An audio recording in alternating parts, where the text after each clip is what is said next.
actually is one of the big problems. I go through like, what can I do to get through this, or what did I do to cause this, or how could I fix this, or should I fix this?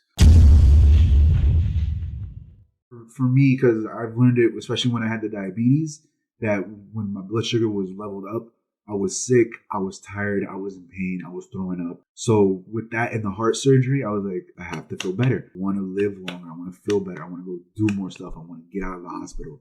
That is my goal. That's the reason why I need to start feeling better. Mm-hmm. That's the reason why I want to have a life. I want to do stuff.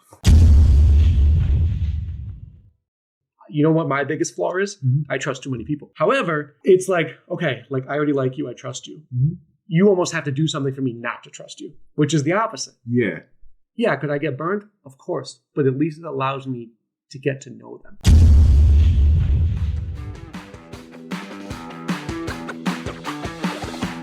All right, guys, welcome to Becoming a Better You podcast. Today we have Brendan Suarez, one of our Jiu Jitsu students. He's only 19, so this is a real treat for me because you don't get to see this perspective a lot. But today we're going to talk about health issues, everything you've been through, and how you're becoming a better person, right? So you're 19. Yes. You've already had your share of health issues. Can you share those with me? My health issues was it just basically, I have really had a really bad anxiety all throughout my whole life, and it's been kind of an easy process going, but growing up with adding depression and my transplant, my diabetes, my cancer, all that shit. It's just kind of a big struggle. It's kind of a fight as it is. So walk me back a little bit. Yeah. What was transplanted? Not your hair, right? No. Oh, yeah. I had a heart transplant when I was 2 years old. Okay. I would say it was, I think, September 6, 2005. Yeah, so when I was like 2 years old. What, a congenital defect that was? Yeah. Okay, so different heart, totally? Yeah, I had somebody's entire heart. Okay. Then we got cancer? Yeah. Cancer came a few years ago, I'd say, about like, I can't really remember. I know it's about to be 5 years, actually, okay. The 23rd. And then what was the third thing you said? The third thing was type 2 diabetes. Okay. So we got dealt a hand. Yeah. We're 19. Yes. How do you approach that? Now we got anxiety and depression. Like, how do you approach that mentally where you don't just give up on yourself and just be like, damn it, like I'm at a disadvantage. Like, how do you look at it in a way that, like, you know what, this is what I had, but this isn't going to define me? How do you? I take it like it may be a weakness, but there's some things and some people that can help me overcome it or help me against it. So like my family could definitely, like, I always have somebody behind my back to help me go through it. And then, somebody always helps me. And then I always have someone on my back in my family that I know always have my back against it in that situation. So you're not alone? I'm not alone because I have a really huge family. Sometimes I do because, you can't really talk about it. But most of the time I always have someone by my back, but I'm always facing it by myself in some mental way. Yeah, because at the end of the day, at night, it's just you and your thoughts. Yeah. Like everybody else. Oh, hell yeah. Right? So for you, that I know everyone has, myself included, you have that negative self-talk, right? Like, you beat yourself up. Definitely. And like I talk about don't beat yourself up. I still beat myself up. Yeah. So, but being 19, very young. So I have like over 20 years on you, right? Yeah. Of knowledge to like not beat myself up. Yeah. And I don't have those impairments, those comorbidities. Late at night when you're by yourself, like what kind of goes through your head? That actually is one of the big problems. I go through like, what can I do to get through this, or what did I do to cause this, or how could I fix this, or should I fix this? Those are like the main questions. It's just going back and forth. Like, was it my fault, or how do I overcome this? How do I make it better? And then that's just on my mind 24/7 now. Do you think it's your fault? Sometimes I try to look at the situation. I try to like play the situation in my head. Sometimes I do think it's my fault. Sometimes with the health stuff or for other stuff? Both. So how would you think like the transplant would be your fault? The transplant, I mean, I really wouldn't know about that part. that just happened. I mean, I didn't want it to, of course, but it was all just a big accident, and it just thankfully everything worked out. Yeah. But you know, I couldn't really do anything. So what do you think when you're being introspective, which I like, right?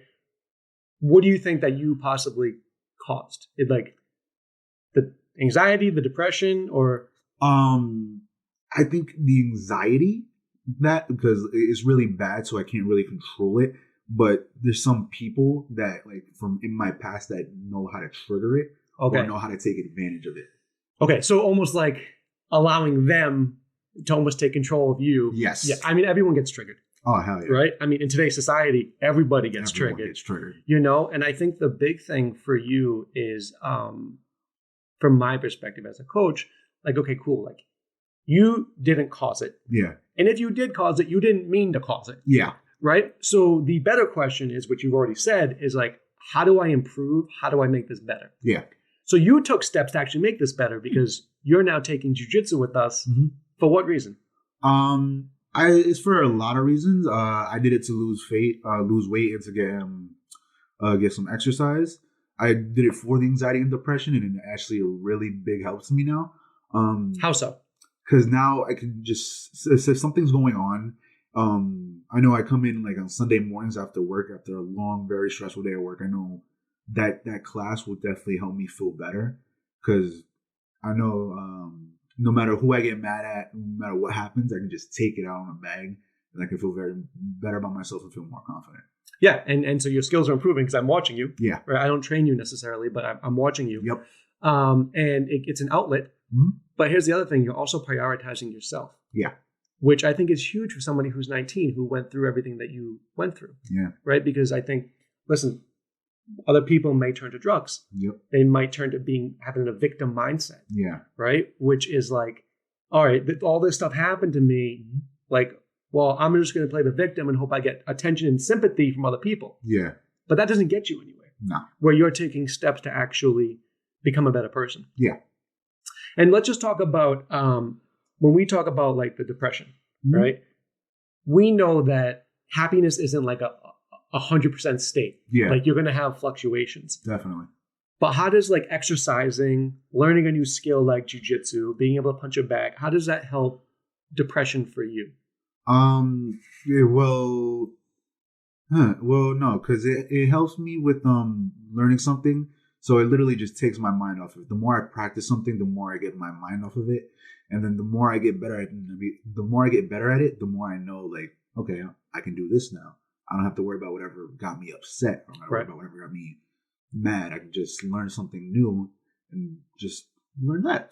Do you feel that when because this happens to me, you're in your thoughts. Yeah. Right? And like thoughts attract more thoughts that are like it. Definitely. You get this momentum going. Oh, it's like a ball that's rolling. And the longer you spend on it, the faster the ball goes. Yep. Do you feel that like breaking the intention and going to something else really helps just stop the momentum of that thought? And I'm going to focus on this now.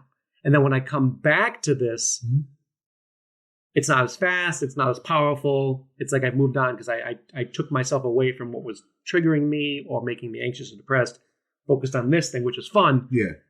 And now I'm in a better state. Yeah, I would say, something like that. I know when I go into music or when I go into something that gets my interest, that I just take my mind off that thing and I put it to the side, and then I go straight into whatever I was doing, and then I focus on that more. And then I just let whatever's keeping me down. Let it go. I let it go. I save it for another day, and then I try to stay positive about something else. And so let's say you come back to a day or two later. Uh-huh. What's it like then? It's a lot. It's less. Yeah. It's less stressful. It's less much pain than it was last time. But it's still like, it's still like kind of there, kind of not. Right. Yeah. It kind of softened it. Yeah. Versus trying to figure it out right then. Oh, yeah. Where you're just in it and then you just can't you can't navigate. You can't get out of it. Yeah. I definitely experienced that. Mm-hmm. So for you then, what I would consider contrast. Like we had all these things happen to us. Yep. So in a lot of times, like if you compare to somebody whose parents got divorced, like it makes them mature much faster than somebody who didn't, right? So you at 19 are more mature than I was at 19 because everything you went through. Yeah. Right? So in some ways, do you feel like it's a benefit that you went through all that and now you're this person? Kind of, because a lot of people do say that, say you're very mature for your age, and I've learned a lot throughout the lives, especially in my life as it is. I've just always learned how to be more mature, how to get through stuff in a calm and more normal way. Do you think that the knowledge that you have at 19, do you think that other people look at you and kind of learn this to see like how Brendan like navigated this? Like your friends or anything? I don't know. Some of them have. They noticed that Brandon has been through a lot. Brandon has matured, and some of them are like it's just a game to them. Like it really doesn't matter. But I think some of them like they do know that I have matured a lot throughout the years. So I would say that. And when you say they say it's a game to them, what do you mean? Like they don't care. They'll make a joke out of it. They'll make very dark, messed up jokes about it, and they'll just laugh and be dickheads about it. Do you think now they're 19? We're 19, right? Yep. So are these friends? Are these acquaintances? I would say more of acquaintances. Now, do you think it's them not knowing how to process it, or like, now listen, everyone's favorite subject is themselves. Yeah. Right? We understand that as humans. Yeah. But like maybe they don't want to process it, or it makes it them feel uneasy. Maybe don't have the verbiage to say what they want to say. You know what I'm saying? Yeah, no. I think that they're just trying to understand, but they're not really. And then like you said, they're just focusing more on themselves. They're just going in one ear, taking it out the other, like listening to half the stuff, and then they're just not giving a shit. They're just thinking about themselves. Yeah. And for you then, does that make that hard to have like friends your age? Yes. Can you talk to me about that? That is very hard because I've tried to make friends my age. I've tried to be friends with older people, and which is smart. It's smart, but even now, there's some older people in my life, and some people my age, they're just like, oh, that doesn't matter, doesn't care. They're being childish about it. They're being dickheads about it, and I'm just here like, what the fuck? Why? And when you say that, is it like neglecting what you went through? It's not a serious thing. Like, no big deal. You just got a new heart. Like, what is it like? It's like it used to be like that. It used to be like a big deal for me now, but everyone's like, it's no big deal. You have someone's heart. I'm like, okay, I just have a new heart. I have somebody else's heart since I was 2 years old. Yeah. I think it would be hard for them to even understand that. Yeah, try being in my shoes. Right. And so talk to me about like your parents. Yeah. So how did they help you through this whole ordeal and continue to help? My parents were a gigantic help to this entire ordeal. We had to spend, I think, 9 months in the hospital. Both my parents, my whole family, they would always come in to check on me right after. My cousins, they were like in high school when this happened. They had to come in straight in from after school. They had to stay overnights. It was a big struggle. It was a gigantic pain. My mother was stressed out. I remember she told me she was crying when she got the call. My dad, he used to just come late from work to come check. He would stay early in the morning he would come in late, stay overnight, and he'd go early in the morning and just repeat the whole day again. He'd be tired. He'd be on his feet 24/7. And it was just such a gigantic pain and stress for both of them. And how do you feel that bonded you guys? Oh, I'm closer with my parents more than ever. Can you tell me about that? Like, let's see. Because we would always because had you not gone through that ordeal, yeah, maybe you would have been close. Yeah, but maybe not this close. Yeah, that's what I was thinking. Because like I would have gotten into like this elite program a lot sooner if I didn't have the surgery. Right. They were thinking about I wanted to do a bunch of sports. They wanted me to do a bunch of things, but I couldn't because the heart. I have bad legs. They were always very worried something bad would happen to me. They've always been worried. They'll have a heart attack if I fall. Right. And now you throw yourself on the mat. Now I throw myself on the mat. Maybe I shouldn't watch that. I throw myself on the mat. But stuff like that, it just brings us more closer together because we always take care for each other, whether it's them in the hospital and I'm there, or because they've been there for me, or if I'm always in the hospital, they're 100% always there for me. You're 19. Yes. What do you want to do when you like get a full-time career? That I don't really know yet. I wanted to go to college, but I've had such a bad high school experiences that I'm really just like not even thinking about it. I'm just gonna stay at work where I am right now and just see where life takes me. So can I be a coach for a second? Yep. I went to college for 8 years. Mm-hmm. Nowadays, you don't need college. Really? Yeah. So like if you access the amount of information that is on YouTube and you get your personal finances right, you learn how to, sell stuff, right? Which you can do, talk to people, stuff like that. You can make a career without going to college, which didn't really exist in my time, but in your time, it's massive, right?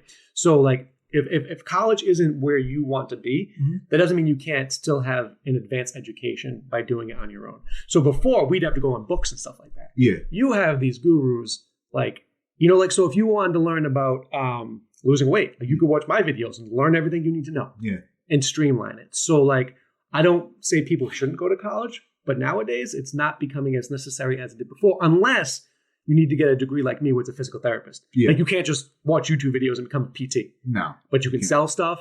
You can do real estate. You can market. You can make entrepreneurship, like stuff like that. So like it's there. So don't pigeonhole yourself. I'm just going to do it. Like just learn, right? Like I would tell that to anybody. Like go into sales. Yep. Learn to really want to help people and go that route. But this is what I was going to ask you. I asked you this reason because a lot of times when people are sick or their parents are sick, they go into the healing fields, doctors, nurses. Yeah. Right. So I wanted to see if you were kind of going that route. Maybe you will. Maybe. I've learned a few things from nurses and doctors throughout the years. Yeah. And I think you have, especially you, a level of admiration. Yeah. Right. Because without them, you're not here. Yeah. Right. So what lessons do you think that you've learned from all of this contrast, like that you bring every day to yourself? About the heart stuff? Because there's so much things about so much things. So the biggest lessons. So like I didn't go through what you went through. Yeah. So I had to learn maybe these lessons later. Maybe I never learned these lessons. But for you, like you had to be like, well, yeah, I can't. They don't want me to do sports. Yeah. So I have to deal with that as a man. Yep. Right. Which sucks. Yeah. Right. And then now I have to do this. I have to go into music. But like what resiliency, discipline, like not giving up. Like what are the lessons that maybe you've never thought about it. Yeah. But like if you think about it, you had this route to go through. Yeah. You learned lessons really early that many of your peers did not learn. Yeah. What are those lessons? Those lessons were to always take care of your health. Always take care of yourself, mentally and physically, because it will be a gigantic stress and pain in the ass. There was what was the other thing? Well, the importance of family. The importance of family. Always trust the ones in your family. Always always expect the best when it comes to them in those sort of situations, because they will always have your back like that. They'll always be there for you. That's something I know for a fact. That'll never change. Mm-hmm. And do you feel that going through the health ailments gave you an advantage in life? I would say a little bit yes and no. Can you explain that? Because I know how everything works. I've learned the lessons. I know how to take care of myself. There's still some things that I don't know and understand. So like when I interact with people, sometimes it's a good thing, sometimes it's a bad thing. Like especially with trust nowadays, it's so hard to me even trust one person. Like I don't trust not a single person on planet Earth. Do you think that's something that has to change eventually? I've been trying to change that since middle school. Okay. And so when we talk about probably the reason you don't trust people is because things that happened in the past. Yes. But that's not indicative of what's going to happen in the future, especially when you meet a new set of people. Well, yeah, I would say something like that. Right? Yeah. Because like, listen, if we just talk about Sensei Nick, who's teaching you, you have to trust him. Yeah. He's putting you in locks. He's throwing you. Like he's going to make sure that you're safe. Yeah. You know, so like as you grow up, there's going to be people that you interact with that are not the same people that you grew up with. Yeah. You know, so like to pigeonhole them and be like, I can't trust them. Wait, you know what my biggest flaw is? I trust too many people. You know what I'm saying? Yeah. So, however, it's like, okay, like I already like you. I trust you.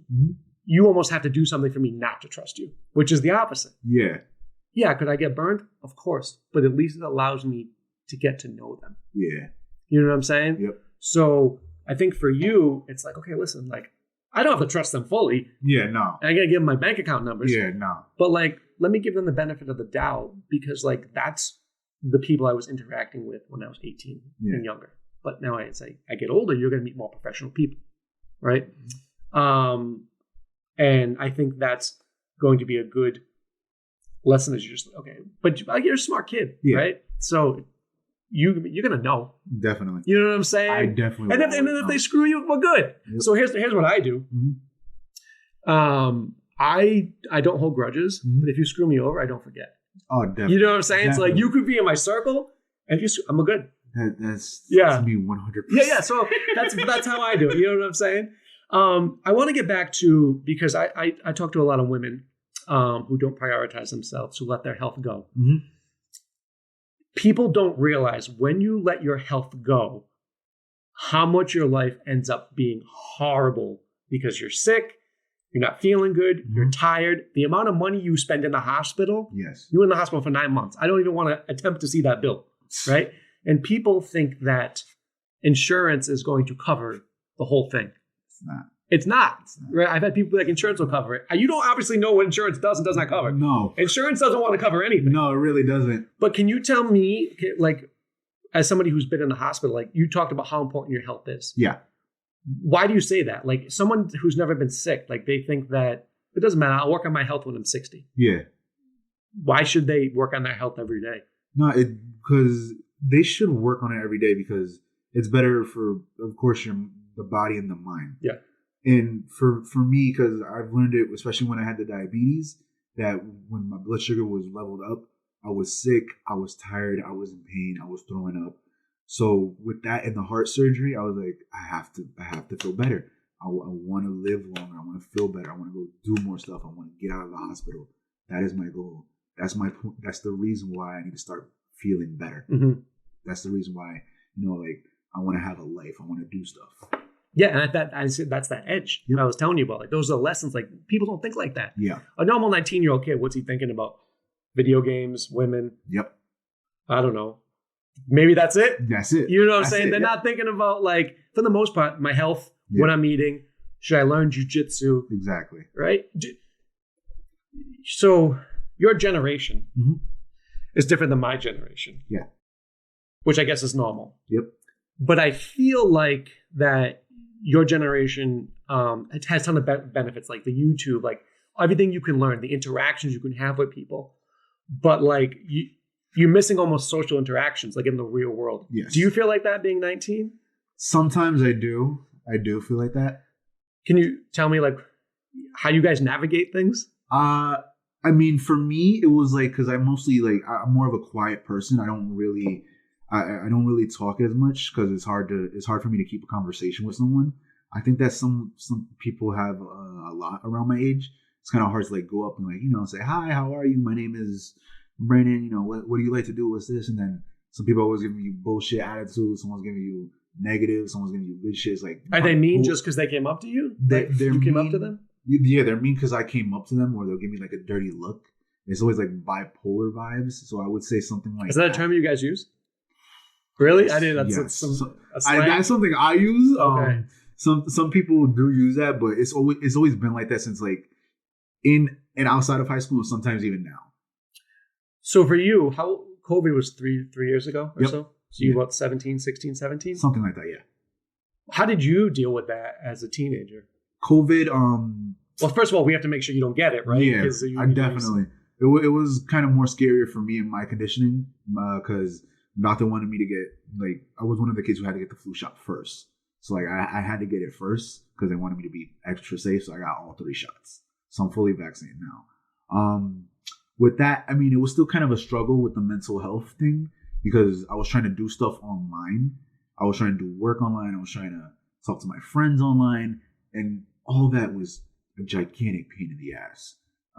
Because it was hard to actually communicate with somebody through the phone than actually in person.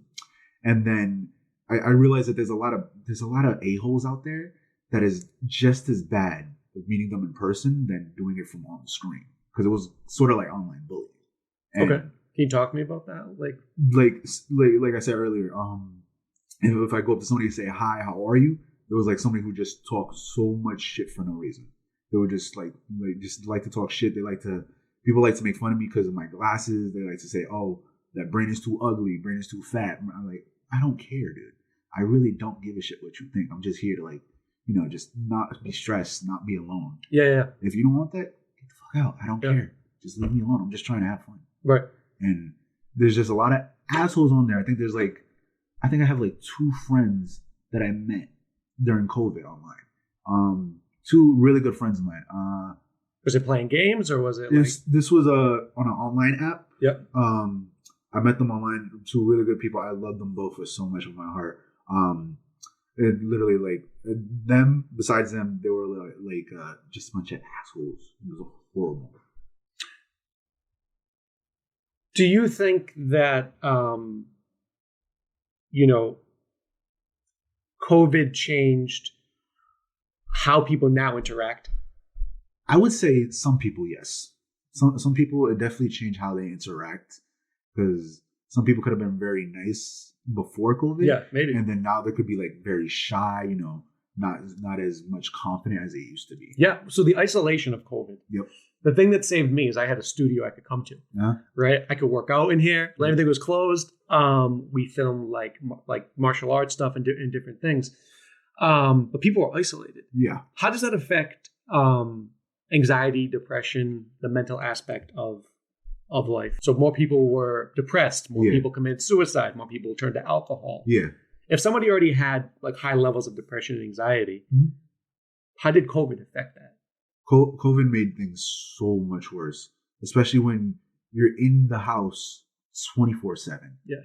24/7. You're doing the same routine, the same things. You're listening and watching the same things. Like, it may help sometimes, but most of the time, especially during COVID, especially with people like me, it was a very big struggle. A very big struggle.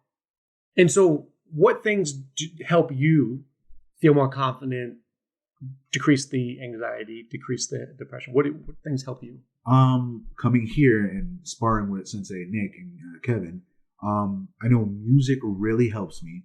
Music helps me a lot. Working out sometimes help me. Sometimes I play a game. I'll go for a late night drive on my day off. Just go driving, listening to music, just chilling by myself. There's just normal things like that. When we talk about like your future, right? I think one of the big things for me is like goal setting and where you want to be and who you want to be. Yep. What do you want to be in 5-10 years? I mean, 5 years will only be 24. Yeah. So 5 years I'll be 24. I don't know. Have you ever thought about it? I never thought. The only thing that I've recently thought about is owning my own apartment. That's the only like big change in my life that I want to do. But either owning my own house or owning my own apartment by the time not soon, but like at least by the time like I'm 30. Like, I want to own my own place. Get like the independence. Yeah. And so for you then, if somebody is struggling with anxiety, with depression, what advice would you give them to take control of their life, to become a better you? What would you say to them? I would. I only had this question like a few times. I wouldn't say to like not think about it, because people do that to me. They always say don't think about it, but that doesn't help. It makes you think about it right away. It makes you think about it. Like, I don't know what they're going through. They don't know what I'm going through. So like, that's not gonna be. My advice to them is to just keep your head up and to get into more things that get them in a positive vibe. So that way they can stay happy and they can do what they love doing. So like, say if my friend has anxiety and depression, I say, hey, what do you like to do? I like race cars. All right, let's go to the race car track. Let's go drive for a little bit.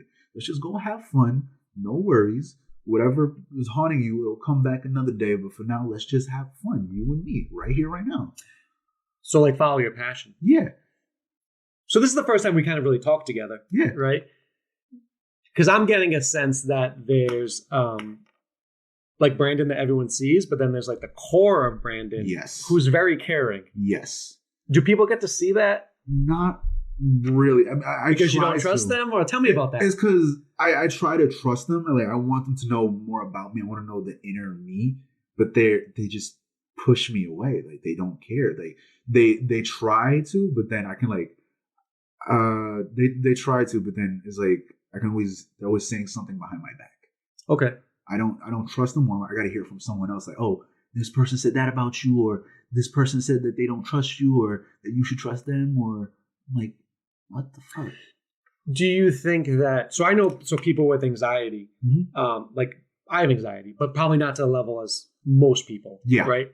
For me, like I use that anxiety. I got to get that book done, or I got to do that. Like the perfect example for me in school was like, I got to like study for this exam because I don't want the anxiety of taking the exam and not knowing I didn't study. Yeah. Like that's how the anxiety pushed me forward. Definitely. But some people have it where it's crippling and they can't kind of move, really can't control it, you know? So do you feel that like somebody with that kind of anxiety, it kind of infiltrates their interactions with other people because like you're overthinking things, you don't know what to say versus like somebody like me and my personality, like I'll say whatever. Yeah. But I know when I say stuff, I'm just trying to make you feel good. Like I'll bust on you, I'll make jokes, but it's coming from a place of I like you, let's play. Yeah. You know, let's kind of do it. Do you feel that like anxiety causes those interactions to be more awkward or may seem more awkward than? I would say so. Sometimes it does.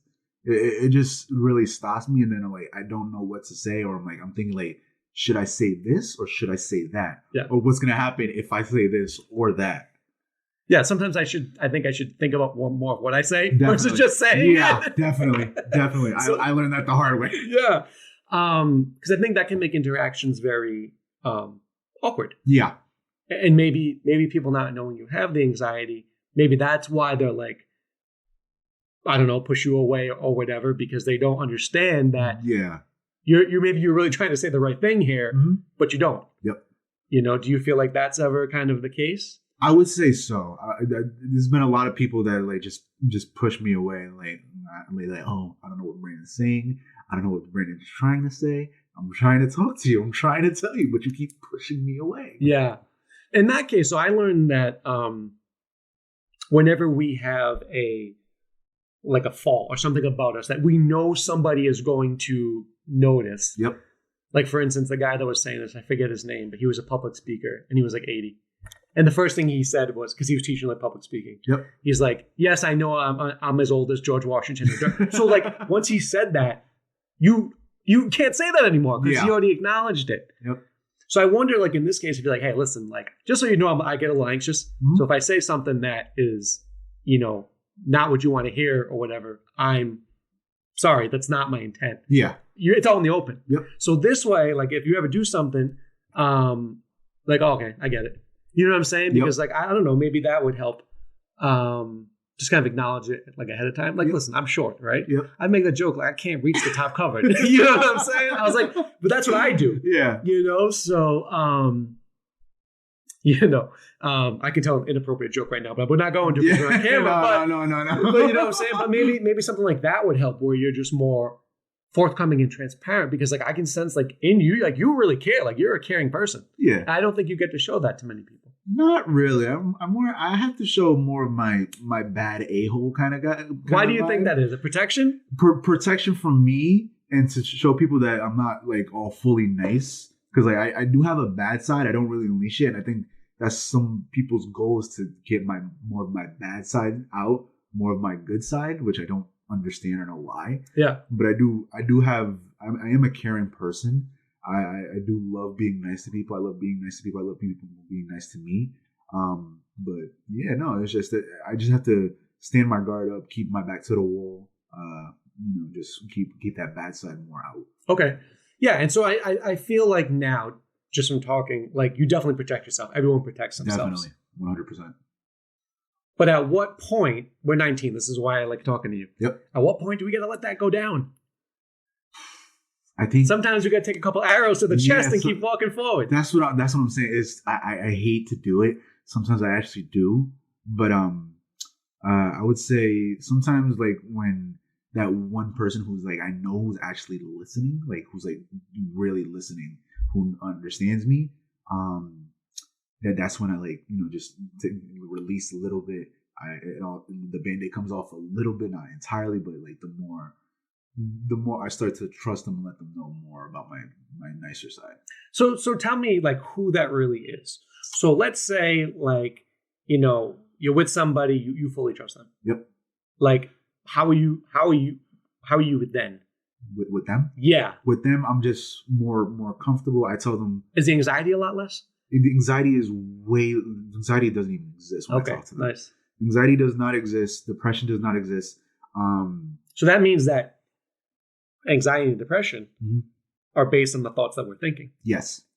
Yeah. Right? Definitely. So that means that just because we have anxiety or depression doesn't mean we always have to have it. Exactly. Listen, we're humans. Yep. We're going to be depressed at times. Oh, we're going to be anxious at times. Definitely. But it just shows people that even if you have that, well, it's really based on the thoughts that you're thinking at that time. Yeah. Right? Definitely. But anyway, go back to your story. So you fully trust this person, knowing you're not anxious, you're not depressed. What do you like? I'm just more of a chill, calm guy. It's just always good vibes, always jokes. We're just hanging out, just trying to laugh. Sometimes we do roast people. Yeah, of course. We do talk smack. Yeah. But that's just fun. It's fun. That's how we get through all the bad stuff, just to have fun. Like there's no worries. Yeah, and which I like you say that because my buddies roast me all the time from these videos. Like this, my buddy did a screenshot. It's like I don't know I got to talk to the assistants who publish this stuff, but the picture of me, I was like this. And like that was the screen capture, and he sent it to me. He's like, "God bless you," and I was like, "That's hysterical," because I look ridiculous, right? But like, I wouldn't want listen. I tell people all the time, I love when people bust on me. Yep. Like if I like you, like if I don't know you and you're being a dick, that's one thing. But like sometimes even Nick busts on me, and like I'm his instructor, I'm his boss. Yep. I die laughing because it's like it's in a good. Like people need to do more of that. Definitely. Roasting your friends is hysterical because they know you're not trying to make them feel bad. Yeah. You're having a good time. Yeah. But yeah, I love that. I think it's hysterical because I think that's what makes. And listen, this is why people want me around them because I'll joke around and it's lighthearted. Yeah. Speak to me about like the importance of bringing the good vibes. Importance of bringing the good vibes. Ooh. Could you? I feel like you could be a bringer of good vibes everywhere you go. Yeah. Work, school, right? I think it's just that we're a little guarded, so we don't let those vibes come out. Yeah. We almost keep them in the shield. Yep. But talk to me about like the importance you believe about bringing good vibes to other people. The importance of me bringing good vibes to people is to always stay positive. And I do joke around a lot. I do. I just try to make jokes. I try to make the best out of a bad situation. And I just my goal is to make people laugh. I make people laugh on purpose, sometimes by accident. Which sometimes is more funny. Sometimes it is more funny. Sometimes it's just, as long as I make you feel better and as long as I make you smile and we're both happy, that's my job is done. Yeah, and I agree with that. So like for me, I always want to make people feel happier after being with me than when they're not. That's just kind of my like life's goal. Yeah. Right? Like even honestly from this, like I feel old, but like I'm 20 years older than you, right? Yeah. So for me to give you just a little bit of what I've learned to like help you live a better life. Yep. Like that's crucial because like if you take that one thing and you're like, oh, I learned that. Like, you know what I'm saying? Yep. Like I did from other people. That's what I do. Yeah. You know what I'm saying? Whether it's jujitsu, whether it's this, whether it is fitness or whatever, kickboxing. It's really about, let me just give you this little nugget. Because I know other people can do that to me. So like I learned stuff from you. Yeah. You know? So kind of the last question, I just want to get back to you. Yeah. And then if you had a magic wand and you go wave it. Yeah. How does the next 40 years of your life play out? Oh, Jesus. Think about this one because this is a good question. Yeah. That's why I'm a podcast host. No, I would say to choose my friends wisely, to be very careful who I let in and out my life, because that's something I struggle with a lot too. Like I said, there's a lot of people that I used to talk to that I don't really talk to anymore. A lot of people who come and go. But don't you think that's a part of life? I do think so, but it's still kind of like messed up, because even if I do, like, sometimes I have let a lot of people in, and then now those people are gone. And well, do you think it's because you're a different person?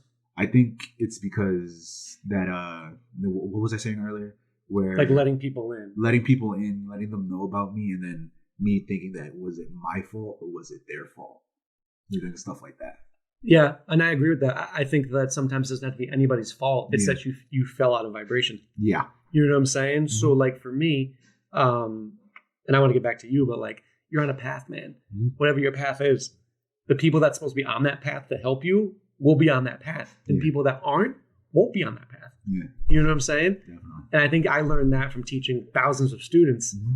You know, listen, we had a black belt test, and many of my black belts came back just to watch this student get his black belt, right? Mm-hmm. So like you have those relations.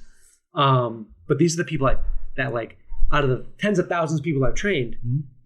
these are the ones that really get to know me. Like, you know what I'm saying? That you still have that, even though I don't see them every day, you pick up people along the way that are supposed to be part of your life. Yeah. And I think that's the same with you. Like it's not going to be everybody. Yeah. But you let people in. Oh, this one stayed. This one stayed. You know what I'm saying? Yeah. But anyway, back to you. So you got a magic wand. Yep. What's your perfect life look like from this vantage point? My perfect life, I guess. We married. We got kids. What does it look like? I don't plan to have any kids in the near or farther future. I don't know if I'm gonna be with anyone, because I've had some struggle in relationships with that too, with women. Every guy has. Yeah. If they ain't, they're in the top 1% or they're lying. So it's like, yeah. But I would say, like I said, one day owning my own house, still making money, helping out my family, having my family still in my life.